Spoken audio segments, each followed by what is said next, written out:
యెహోవాకు అసహ్యమైనవి 6 కలవు, 7 ఆయనకు హేయములు.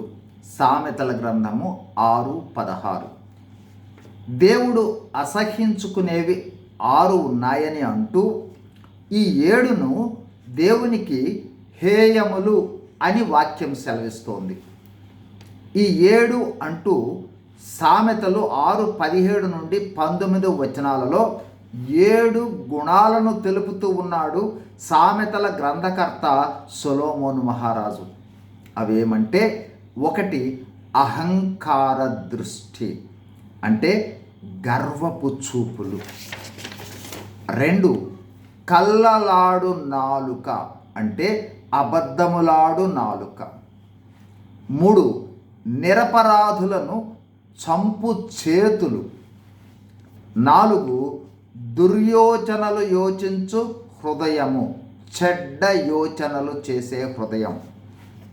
5 కీడు చేయుటకు త్వరపడి పరిగెత్తు పాదములు. 6 లేని వాటిని పలుకు అబద్ధ సాక్షి. 7 అన్నదమ్ములలో జగడములు పుట్టించువాడు. ఈ స్వభావములు దేవుడు యావగించుకునేవి, అసహ్యపడేవి. అంటే ఈ స్వభావము కలిగి ఉన్న మనుషులను కూడా దేవుడు అసహ్యపడతాడని, యావగించుకుంటాడని, ఈ గుణలక్షణాలు కలిగి ఉన్న వాళ్ళు దేవునికి హేయులు అనే విషయాన్ని గుర్తుంచుకోవాలి. కావున ఈ గుణలక్షణాలు మనలో ఉన్నట్లయితే సరిచేసుకుందాం.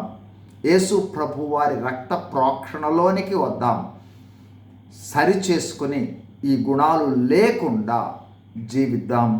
తద్వారా దేవునికి ఇష్టమైన వాళ్ళంగా ఈ లోకంలో జీవిద్దాం. దేవునితో పాటు నిత్యము ఉందాం. God bless you. Thank you.